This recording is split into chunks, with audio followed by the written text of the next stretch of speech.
கோயம்பேடுல work பண்றீங்கல்ல, உங்களுக்கு இந்த வசதி எல்லாம் நல்லா இருக்கா? நல்லா இருக்கும். சம்பளம் எல்லாம் எப்படி குடுக்குறாங்க? மந்த்துக்கு 18,000 தராங்க. சாப்பாடுலாம் கொடுத்துட்டு 18,000 கொடுக்குறாங்க மாசம். உங்களுக்கு போதுமா? அந்த பைசா போதும்? போதும். நான் 1 வருஷம் 2 வருஷம் கழிச்சு திருப்பி சேலரி ஏத்திடுவாங்க.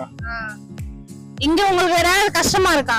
இல்ல கஷ்டமா இல்ல, நல்லதான் இருக்கு. இப்போ வந்து நிறைய ஹிந்திக்காரங்களா வந்துட்டாங்கல்ல இங்க, அவங்களுக்கு நிறைய வேலை வாய்ப்பு கிடைக்குது, நம்மளுக்கு கம்மியா இருக்குன்னு சொல்ல கேள்விப்பட்டோம். அது அவங்க இந்திக்கார வந்ததுனால தமிழ்நாட்டுல தொழிலாளர்கள் 500 ரூபாய் சம்பளம்னா 500 ரூபாய் வந்து கரெக்டா கொடுக்க முதலாளி அப்படின்னு கேக்குறான்.